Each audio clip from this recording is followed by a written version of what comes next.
অভিজিৎ গঙ্গোপাধ্যায় রায়টা তো রায় না, ওকে আমি ধর্তব্যের মধ্যে ধরি না। ওর জাজমেন্ট তো সুপ্রিম কোর্ট থেকে তো স্টে হয়ে বেরিয়ে এসেছে।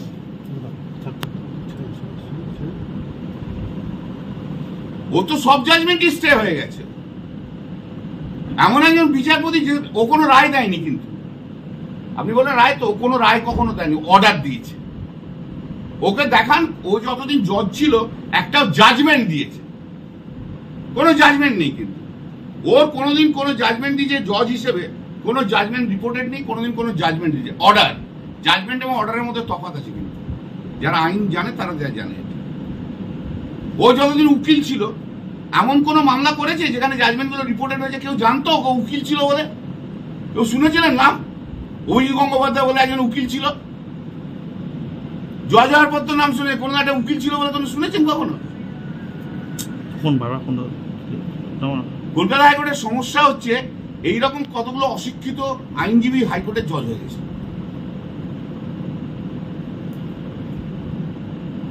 কোনো জাজমেন্টই নেই, কোনো অর্ডার নেই। দেখুন রাজ্য সরকার কি করবে এটা তো আমি এখন অ্যাডভাইস করতে পারি, আমি এটা বলতে পারি না। ইলেকশন প্রসেস চলছে, আমি এটা বলতে পারি না। আমি কি বলবো, আমি এটা নিয়ে কিছু বলবো না।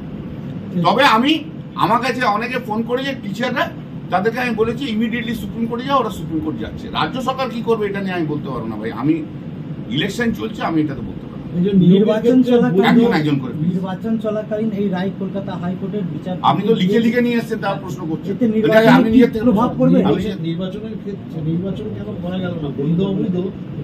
এটাই তো হচ্ছে অদক্ষতা। তুমি বৈধ কোনটা কোনটা অবৈধ এইটা যদি সেপারেশন না করতে পারো, সেটা তো হচ্ছে জাজমেন্টের একটা ইরোনিয়াস পার্ট। এটা কোনো জজের পক্ষে জজের অদক্ষতা বলবো আমি। আমি কোনো কথাই বলবো না তাতে, কারণ বাকিটা সুপ্রিম কোর্টে আর্গুমেন্ট হবে। এখন আপনাকে কেন বলতে কিচ্ছু পড়বে না, এটা কিছু এসে যায় না। বিজেপি কোথাও হওয়া পাবে না, সিপিএম কোথাও নেই সারা পশ্চিমবাংলায়। অনেক কথা অনেক কিছু বলেছে, শুনে রাখুন, বাংলায় কোথাও কেউ নেই। আমিও তো ঘুরে বেড়াচ্ছি, আমিও তো দেখছি মানুষ, বাংলার মানুষ চাইছে শুধু মমতা বন্দ্যোপাধ্যায়কে। ওসব বলে লাভ নেই, ওসব বলে টুলে কিচ্ছু হবে না। আজকেও তো আমি ঘুরতে ঘুরতে বলছিলাম, সবাইকে বলছিলাম, আমার এমএলএ দেখো গ্রামের মেয়ের মুখের হাসি খানা দেখো, শুধু এ হাসি কিন্তু দেখতে অনেকদিন পর পাচ্ছি। মমতা বন্দ্যোপাধ্যায়ের উপর আস্থা আছে, মমতা বন্দ্যোপাধ্যায়ের আস্থায় কোনো কিচ্ছু হবে না। আর এই জাজমেন্ট স্টে হবে, এই জাজমেন্ট স্টে হবে একদম। যে জজেরা জাজমেন্ট দিয়েছে তারা দেখবে এই জাজমেন্ট স্টে হচ্ছে, তাদের সহ্য করতে হবে। যদি আইডেন্টিফাই না করে, সুভাষ সরকার বলেছে এই সরকারের এখন কোনো নৈতিক অধিকার নেই মুখ্যমন্ত্রী থাকার, কেন্দ্রীয় প্রতিমন্ত্রী। ও তো আগে তো নরেন্দ্র মোদীর কোনো নৈতিক অধিকার নেই ভারতবর্ষের প্রধানমন্ত্রী থাকার। মণিপুরে যে 400 থেকে 500 মহিলা রেপ হলো, তখন সুভাষ সরকার কোথায় ছিল? কোথায় গেছিল নরেন্দ্র মোদী? অমিত শাহ কোথায় গিয়েছিল একবারও? 400 থেকে 500 মহিলাকে বিজেপির লোকেরা রেপ করেছে মণিপুরে। যে একটা 10 বছর ধরে একটা প্রধানমন্ত্রী মিথ্যে কথা বলে আসছে সবাইকে।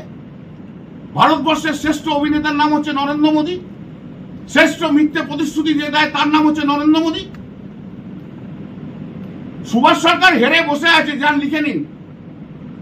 নার্ভাস হয়ে সব কথাবার্তা বলছে। দাদা, যোগ্য প্রার্থীদের যারা চাকরি গেছে তাদের কতটা মানে ভরসার জায়গা রয়েছে? আমি তো বললাম যাদের যাদের আজকের রায়ে জাজমেন্ট গেছে আপনারা জানবেন, একটু সময়ের অপেক্ষা, হয়তো 3 দিন 4 দিন লাগবে, এই জাজমেন্ট স্টে হবেই। চিন্তা করবেন না, এটা হয় না। একটা সরকারি সমস্ত স্কুলের সব টিচার থাকবে না, এটা বিরাট ভ্যাকুম। আপনি ভাবছেন ইলেকশনটাই তো হবে না। এই যে এত লার্জ স্কেলে টিচার, এরা তো অনেকের প্রিসাইডিং অফিসার। নেক্সট ফেজে ইলেকশন কি করে হবে? ইলেকশন কমিশন সব প্রিসাইডিং অফিসারের নাম ঠিক করে রেখে দিয়েছে। এরা টিচাররা তো অনেকে প্রিসাইডিং অফিসার, এদের মতো অনেকগুলো প্রিসাইডিং অফিসার আছে, তো সেটা কি হবে? একটু 2-3 দিন অপেক্ষা করুন না, দেখতে পাবেন না। অভিজিৎ গাঙ্গুলি বলছে আপনি ওই নিয়োগ যারা পেয়েছে তাদের দালাল বলছে আপনি। ও তো সবচেয়ে বড় দালাল, ও তো বিজেপির দালাল। ওই তো চক্রান্তটা করেছে, ওরই চক্রান্তের চাকরি গেছে, আজকে সেই চক্রান্ত প্রতিষ্ঠিত হয়ে গেছে। অভিজিৎ গঙ্গোপাধ্যায়ের মতো তো আরো কিছু আছে, এ তো আমি অনেকদিন আগেই বলেছি। আবার তাই মানুষকে আজকে বিচার করতে হবে, মানুষকে বলতে হবে, দেখতে হবে যে যারা বিচার ব্যবস্থার কলঙ্ক, অভিজিৎ গঙ্গোপাধ্যায়ের মতো লোক যারা বিচার ব্যবস্থার কলঙ্ক, যারা বিচার ব্যবস্থায় থেকে থেকে একটা রাজনৈতিক দলের সঙ্গে যোগাযোগ রাখে, সেই সব মানুষগুলো যেন জনপ্রতিনিধি না হয়ে যায়। এরা ভারতবর্ষের কলঙ্ক, তমলুকের মানুষ যেন এদের ভোট না দেয়। এই অভিজিৎ গঙ্গোপাধ্যায় এত লোকের চাকরি খেয়েছে, একটা লোককে চাকরি দিয়েছে আপনি বলুন তো আমাকে? দিয়েছে? যে দিতে পারে না সে কেড়ে নেবে কোত্থেকে? আরে গলা কেটে ফেলে দেওয়া তো সহজ, জন্ম দেওয়া কঠিন, মুখে ভাত দেয়া না খুব কঠিন। মুখে ভাত দেয়া, ভাত জোগানো, মুখের ভাত থেকে কেড়ে নেওয়াটা হচ্ছে খুব সহজ। অভিজিৎ গঙ্গোপাধ্যায় সেই সম্প্রদায়ের লোক। এরা হচ্ছে this types of man enjoy sadistic pleasure. এরা মানুষের দুঃখে আনন্দ ভোগ করে, এরা খুব আনন্দ পায়। এরা রাক্ষসের মতো ওরা হাসে। এরা রক্ত খাওয়া যে যেমন রাক্ষস থাকে তাদের মতো হাসে। এরা মানুষের মুখে থেকে রুটি কেনা। আপনাদের যদি আজকে তো আপনাদের বলিউডে আজ কি অবস্থা হয়েছে এআই আসার পর? কি হয়েছে অবস্থা? 60% 70% লোকের চাকরি চলে গেছে, আজকে তারা মুভমেন্টে চলে যাচ্ছে। ভালো লাগবে? আর কিছুদিন পরে এআই আসবে যখন, তখন তো পশ্চিমবঙ্গে, তখন তো আপনাদের এখানে আসার দরকার নেই বসে। ভালো লাগবে তো তখন? ভালো লাগবে? সব চাকরিগুলো চলে গেলে ভালো লাগবে আপনাদের? Do not take me R aims. ভালো লাগবে? সব চাকরিগুলো চলে গেলে ভালো লাগবে আপনাদের? Do not take me R aims. আমাকে ভুল বুঝবেন না। আপনারাও তো রোজগার করে খান, আপনারা তো খেটে খুঁটে সারাদিন খেটে খুঁটে দুটো ভাত জোগাড় করে। আজ একটা এমন একটা টেকনিকে বেরিয়ে এলো, চলে এলো, সবাই যেন আপনাদের সব আপনাদের আসার দরকার নেই, সেই মেকানিজম চলে এলো। নরেন্দ্র মোদী তো সেই ব্যবস্থা করে দিয়েছে ভারতবর্ষে। অভিজিৎ গঙ্গোপাধ্যায়ের মতো লোক, এরা হচ্ছে আইনি যে জুডিশিয়াল, আমাদের বিচার ব্যবস্থার কলঙ্ক, এক দেশের কলঙ্ক এই লোকটা। উনি মুখ্যমন্ত্রীর পদত্যাগ দাবি করেন। ও এখন বিজেপির প্রার্থী, ও তো পলিটিক্যাল কথা বলবে, ওকে আর জজ হিসেবে ধরবেন না। ওটা একটা বিজেপির একটা গুন্ডা, একটা বড় দালাল, একদম সমস্ত রকম। কিসের নৈতিক? হাই সুপ্রিম কোর্ট যখন স্টে করবে তখন সব বিচারপতিগুলো রিজাইন করবে তো? বলুন, করবে তো? ওর যখন জাজমেন্ট স্টে হয়েছিল রিজাইন করেছিল? ওই জাজমেন্টের সেটিসফাইড হয়েছিল, রিজাইন করেছিল? ওই যে 34,000 লোকের প্রাইমারি টিচারের চাকরি খেয়েছিল, সুপ্রিম কোর্ট থেকে যে সব স্টে হয়ে গেল, সেটিসফাইড করে দিল ওর অর্ডার। কি ও রিজাইন করেছিল নৈতিকতার কারণে? করেছিল? করেনি তো। ওর মুখে কোনো জ্ঞান মানায় না। ওটা অপদার্থ, কুলাঙ্গার, ভারতবর্ষের আইনি ব্যবস্থার কুলাঙ্গার ওটা একটা। আচ্ছা একটা কথা বলবো, এই 30-32 বছর প্র্যাকটিস করার পর 56-57 বছরের যে আইনজীবী জজ হয় না, সে একটা পাঠা আইনি। তার জীবনে কোনো প্র্যাকটিস ছিল না বলে তার জজ হয়েছে, 6 বছরের জন্য জজ হয়েছে। আরে 32 বছর প্র্যাকটিস করে সিনিয়র কাউন্ট পায়নি। এত অপদার্থ, কোন জাজমেন্ট নেই ওর আর্গুমেন্ট করার।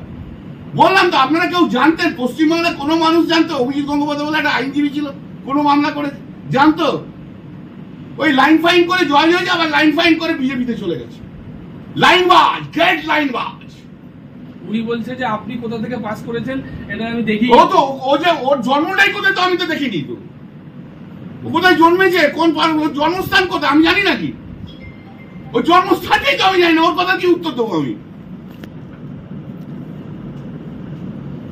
ওর সিনিয়ররা আমাকে সিনিয়র কাউন্ট দিয়েছিল, আর ও আমাদের পিছনে ঘুরতো 4 নম্বর 5 নম্বর উকিল হিসেবে। ও বারবার বলেনি, আগে দেখেননি আই রেসপেক্ট ইউ করলাম না, বলেছে তো? আজ কেমন পাল্টি খেয়ে গেছে। ও পাল্টিবাজ, 1 নম্বরের ধান্দাবাজ। বললাম তো ভারতবর্ষের কলঙ্ক এই লোকটা, একটা কলঙ্ক। মুখটা দেখবেন না, মুখটা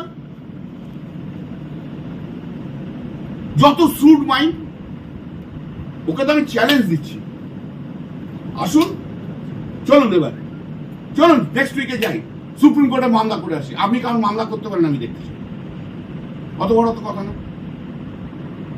আর তো কোনো বাধা নেই ভাই, এসো দেখি দেখি তোমার কত বড় পাণ্ডিত্য রয়েছে, দেখি এবার মাঠে এসো, চলো কোর্টের মাঠে, চলো সুপ্রিম কোর্টে মামলা করি, তুমি কেমন মামলা করো, আমি কেমন মামলা করি, দেখি। দাদা একটা যাবো, ওকে চেনাতে হয় লোক, এই অভিজিৎ গঙ্গোপাধ্যায়, অভিজিৎ গঙ্গোপাধ্যায়, আর আমাকে সারা পশ্চিমবাংলায় চেনাতে হয় না, বলে এই দেখ বললেন না। দাদা এমন একটা পরিস্থিতিতে এরকম একটা রায় হলো, লোকসভা নির্বাচনে কতটা প্রভাব, কিচ্ছু করবে না, দল কতটা ক্ষতি, কিচ্ছু করবে না। আমি তো বলছি বাংলার মানুষ মমতা বন্দ্যোপাধ্যায়, আর এই জাজমেন্টটা যখন স্টে হবে তার প্রভাবটা কেমন পড়বে সেটা বলবেন তো। আপনি যদি বলেন আজকে প্রভাব পড়লো, তাহলে স্টে হলে তো তার প্রভাব পড়বে, তাহলে বিজেপি শূন্য কি মানতে হবে তো। একতরফা কোশ্চেন করলে তো হবে না, আরেকটা দিক আছে, স্টে হচ্ছে, অভিজিৎ ঘরে ঘুমক 5 জড়িয়ে যান, বলে দিন অভিজিৎকে স্টে হবেই।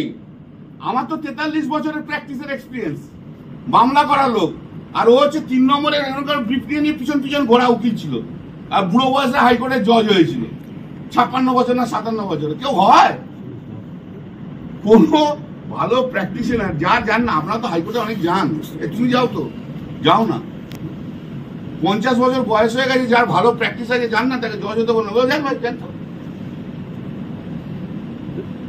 কোনগুলো যায় যাদের কিছু হয় না, দেখলো আর 2-3 বছর টিকতে পারবো না, কোন রকমের জুজুতি করে পেনশন নিয়ে সারা জীবনটা কাটাবো, এইসব অভিজিৎ গঙ্গোপাধ্যায়ের মতো লোকেরা জয়। দাদা পশ্চিম বাংলার সাধারণ মানুষ রাজনীতিক চক্রান্তর এই ফলাফল হলো, বিজেপি চক্রান্তের ফলাফল বলছি তো, আমি তো বলছি বাঙালি বিরোধী একটা অভিযান চলছে, বাঙালির চাকরি খাবো, বাঙালিকে 100 দিনের কাজের টাকা দেবো না, বাঙালিকে কেন্দ্রীয় আবাস যোজনার টাকা দেবো না, কি গ্রাউন্ড চুরি। তো আমরা তো 2 বছর 1.5 বছর 2 বছর ধরে বলে আসছি চুরি হয়েছে, ঠিক আছে ভাই তোমাদের অভিযোগ, কে চোর তুমি ধরো, কিন্তু গরিব মানুষের টাকা দেবে, গরিব মানুষ তোর কোনো চুরি করে তুমি তো বলতে পারবে না, যে চুরি করে তাকে ধরে তুমি জেলে ঢোকাও, তাদের টাকা দেবো না। এবার হচ্ছে বাংলাতে আবার নতুন একটা প্ল্যানিং চলে এলো, এই অভিজিৎ গঙ্গোপাধ্যায়কে ধরে, এ তো লাইন ছিল, এখন তো পরিষ্কার বোঝা যাচ্ছে, চাকরি খাও, বাঙালির চাকরি, বাঙালির কোনো উন্নতি হবে না, বাঙালিকে চাকরি দেবো না, বাঙালিকে 100 দিনের কাজের টাকা দেবো না, বাঙালিকে কেন্দ্রীয় আবাস যোজনার টাকা দেবো না, বাঙালির কোনো উন্নয়ন হবে না, বাংলায় কোনো ইউনিভার্সিটি হবে না, বাংলায় কোনো কলেজ হবে না, বাংলায় কোনো স্কুল হবে না, বাংলায় কোনো বেটি পড়াও বেটিকে কোনো বাঁচাবো না, বাংলায় 2 কোটি করে যে চাকরির প্রমিস দিয়েছিল, 2 কোটির মধ্যে 1 লক্ষও চাকরি। কোর্টের রায়, আমি জাজমেন্টটা পুরোটা পড়িনি, তা আমি যে মোটামুটি যা দেখেছি তাদেরকে আমার যেটা মনে হয়েছে যে এই যে judgement is a completely erroneous judgement and bad in law. এই জাজমেন্ট পুরোটাই হচ্ছে ত্রুটিপূর্ণ একটা জাজমেন্ট, এবং আইনের চোখে এটা টিকে থাকতে পারে না। এর প্রথম কারণ হচ্ছে এই জাজমেন্ট অনুযায়ী সমস্ত টিচারদের অ্যাপয়েন্টমেন্ট সেটা সেট করেছে, এন্টায়ার 2000 সিলেকশন, কিন্তু হাইকোর্টে যতবার হয়েছে মাত্র কিছু সংখ্যক শিক্ষকের বিরুদ্ধে ছিল, যাদের বক্তব্য ছিল যে যারা দুর্নীতি করেছে। সুপ্রিম কোর্ট পর্যন্ত গিয়েছিল, অভিজিৎ গঙ্গোপাধ্যায় অর্ডার স্টে হয়ে গেছিল, সব স্টে, ডিভিশন বেঞ্চে অর্ডার আগে স্টে হয়ে গেছিল, সুপ্রিম কোর্ট চলে গেল। সুপ্রিম কোর্ট একটা নির্দিষ্ট গাইডলাইন দিয়ে দিল কিভাবে এটাকে ডিসাইড করতে হবে। সুপ্রিম কোর্টের কাছে যোগ্য এবং অযোগ্য ব্যক্তি দুটো তো আগে থেকেই ভাগ ছিল, শুধু তো বক্তব্য ছিল যারা অযোগ্য তারা হয়েছে। এখন এই জাজমেন্টের ভিত্তিতে যোগ্য অযোগ্য সমস্ত লোকের চাকরি চলে গেল। এটা আবার হয় নাকি? এটা হয় না। যাদের বিরুদ্ধে কোনো অভিযোগ নেই, যাদেরকে হাইকোর্ট শুনলই না, যাদেরকে হাইকোর্ট পার্টি নয়, যাদের বিরুদ্ধে কোনো সুপ্রিম কোর্ট পর্যন্ত যায়নি, যাদের বিরুদ্ধে কোনো তদন্ত করতে পর্যন্ত সুপ্রিম কোর্ট বলেনি, আর তাদের জাজমেন্ট, তাদের চাকরি কি করে যায়? এবার যারা সেকেন্ড পার্ট, অযোগ্য যারা ব্যক্তি বলছেন, এভিডেন্সে কোথায় প্রমাণ হয়েছে? এটা প্রমাণিত নয়, কোথাও কোনো প্রমাণিত নয়। সমস্ত রিজনিং গুলো, reasonings are bad, absolutely bad in law, absolutely bad in law. এই জাজমেন্ট, আমি দীর্ঘদিনে আমার অভিজ্ঞতা রয়েছে, আমি বলছি এই জাজমেন্ট সুপ্রিম কোর্টে গেলে এখন স্টে হবেই। যারা শিক্ষকরা যারা রয়েছে, যাদের চাকরি গেছে, তারা নিশ্চিন্তি মনে থাকুন, কোনো রকম টেনশন নেবেন না, এই জাজমেন্ট থাকবে না। বিজেপি দীর্ঘদিন ধরে চক্রান্ত করছে, চক্রান্ত করে পশ্চিমবাংলা বাঙালিদের চাকরি খাওয়ার সব রকমের চেষ্টা করছে এবং অনেক রকম চেষ্টাও হয়েছে। এটা একটা চক্রান্তের ফসল, বিজেপির চক্রান্তের ফসল হিসেবে রয়ে গেল। আমি বলতে দেবেন না, আমি আগে বলে নিই, তারপর আমি কোশ্চেন করবো। বিজেপির চক্রান্তের ফসল এটা। কি করে শুভেন্দু অধিকারী জাজমেন্টটা জানলো বলুন তো? এই যে বলেছিল বোমা ফাটাবে সপ্তাহের প্রথম দিন, তার মানে জাজমেন্টটা জানতো হাও? তা বিজেপি সব জানে, বিজেপি যা বলে তাই হয় পশ্চিমবাংলায়। বিজেপি যা চাইবে তাই। বিজেপি চাইছে পশ্চিমবাংলা বাঙালির চাকরি খাবো, চাকরি হয়ে যাচ্ছে, খেয়ে যাচ্ছে। কই আজ পর্যন্ত কলকাতা হাইকোর্ট তো কোনো কাউকে চাকরি দিল না। যদি চাকরি দিত আমি না ভাবো বুঝতাম। 10,000 লোকের চাকরি নিয়েছে, 10,000 লোকের চাকরি দিলাম, তাও তো না। আপার প্রাইমারি টিচার চাকরি, ক্লিন চাকরি, আজকে কলকাতা হাইকোর্টে আটকে পড়ে রয়েছে দীর্ঘদিন ধরে। প্রায় 15 থেকে 18,000 লোকের চাকরি পড়েছে। কারা মামলা করেছে? সেই বিজেপির লোক। কাউকে কোনো বাঙালিকে চাকরি দেব না, বাঙালির চাকরি হবে না। বাঙালির চাকরি করলে কি করে সেই চাকরি নষ্ট করবো, এটাই হচ্ছে বিজেপির একমাত্র planning. This is the political motive, এবং এই পলিটিক্যাল মোটিভ আজকে পশ্চিমবাংলায় প্রতিষ্ঠিত হয়ে গেছে। বিজেপি যা বলবে তাই পশ্চিমবাংলায় হবে, প্রতিষ্ঠিত। একটা একটা করে যারা পরীক্ষা দিয়ে পাস করেছিল চাকরি, তাদের ক্ষেত্রে চাকরি কি সুরক্ষিত থাকবে? কারণ 2016 সালে পুরনো আমাদের এ তো লাইন ছিল, এখন তো পরিষ্কার বোঝা যাচ্ছে চাকরি খাও। বাঙালির চাকরি, বাঙালির কোনো উন্নতি হবে না। বাঙালিকে চাকরি দেবো না, বাঙালিকে 100 দিনের কাজের টাকা দেবো না, বাঙালিকে কেন্দ্রীয় আবাস যোজনার টাকা দেবো না, বাঙালির কোনো উন্নয়ন হবে না, বাংলায় কোনো ইউনিভার্সিটি হবে না, বাংলায় কোনো কলেজ হবে না, বাংলায় কোনো স্কুল হবে না, বাংলায় কোনো বেটি পড়াও, বেটিকে কোনো বাঁচাবো না, বাংলায় 2 কোটি করে যে চাকরির প্রমিস দিয়েছিল, 2 কোটির মধ্যে 1 লক্ষও চাকরি দেবো না। যা করবো আমি গুজরাটে করবো, যা করবো আমি মহারাষ্ট্রে করবো। আর বাংলার এই নেতাগুলো যেগুলো সেখানে গুজরাটের আমেরিকাতে আর তাদের পিছন পিছন পিছন পিছন পিছন পিছন পিছন পিছন। এই বাংলার বিজেপি নেতাদের কি চাই জানেন? বাংলার বিজেপি নেতারা নেতা হতে গেলে কি কি চাই জানেন? এইসব আছে না শুভেন্দু অধিকারী সব নেতাগুলো নেতা হতে গেলে কি করতে চাই জানেন? এদের নেতা হলে চাই নরেন্দ্র মোদীর মুখ চাই, অমিত শাহের বডি চাই, হাজার হাজার কোটি টাকা চাই, ইডি চাই, সিবিআই চাই, বিআইএসএফ চাই, সিআইএসএফ চাই, আর সঙ্গে অভিজিৎ গঙ্গোপাধ্যায়ের মতো হাইকোর্টের জজ চাই, যেন তার আশীর্বাদে আমি ঘুরে বেড়াতে পারি, বেলে থাকতে পারি, ওই রকমের জজ চাই, তবে বিজেপির নেতা হতে পারবো। দাদা একটা লাস্ট কোশ্চেন আমার, যেটা হচ্ছে আপনি যখন না আমার যেটা হচ্ছে আপনি বারবার বলছেন যে রায় দেওয়া হয়েছে, বিচারকরা আজকে রায় দিয়েছে, তাদের রায়ের বিরুদ্ধে আপনার সন্দিহান রয়েছে, তাহলে আমি বলছি ভুল, সন্দেহ নেই। এরা কি কোনো কারোর দ্বারা পরিচালিত? না, আমি সে প্রশ্ন আমি উত্তর দেবো না, সেটা আমি বলবো না। আমি বলছি judgement is erroneous, judgement is bad in law. No prudent person can expect this types of judgment. এক নম্বর কারণ, তুমি ভাগ করতে পারলে না কারা ন্যায় করেছে, কারা অন্যায় করেছে, কারা চুরি করেছে, কারা চুরি করেছে। এটা হচ্ছে অদক্ষতা। যাদের এই যে পুরো সবাইকার চাকরি খেয়ে নিলে, যারা যারা চাকরি পেয়েছে 75% তো ভালো করে চাকরি পেয়েছে, তাদেরকে তুমি পার্টি করলে না, তাদেরকে তুমি শুনলে না, তাদের বিরুদ্ধে কোনো ইস্যু ছিল না কোনো সময় হাইকোর্টের কাছে, তাদের বিরুদ্ধে কোনো রিলিফ কখনো কেউ চায়নি, তাদের বিরুদ্ধে সিবিআই কখনো কোনো রিপোর্ট দেয়নি। কি করে তুমি চাকরি খেয়ে নিলে সবাইকার? ইচ্ছে ইরোনিয়াস জাজমেন্ট কখনো হয়নি। আমার একটা কথা, আপনারা যখন এসছেন আমার একটা জিনিস মনে হচ্ছে, আমিও তো দীর্ঘদিন ধরে হাইকোর্টে প্র্যাকটিস করছি।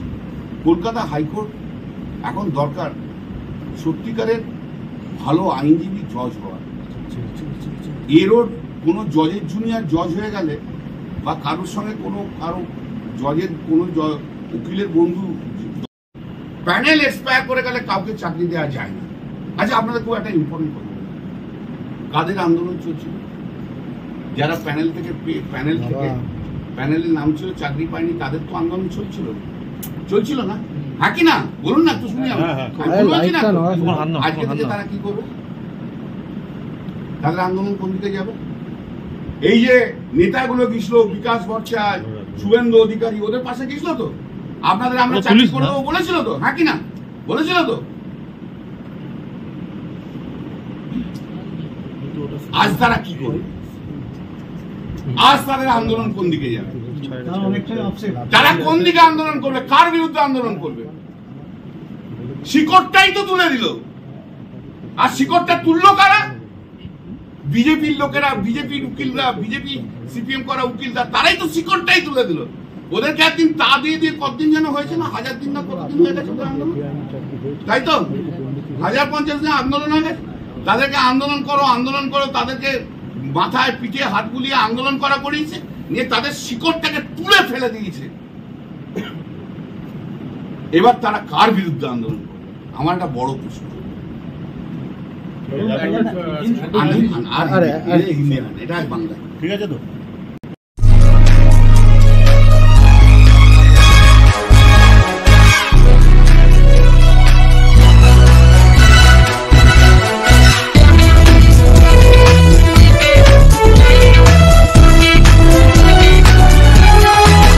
আপনারা দেখছেন এনপিএস নিউজ, সবার সাথে সবার মাঝে।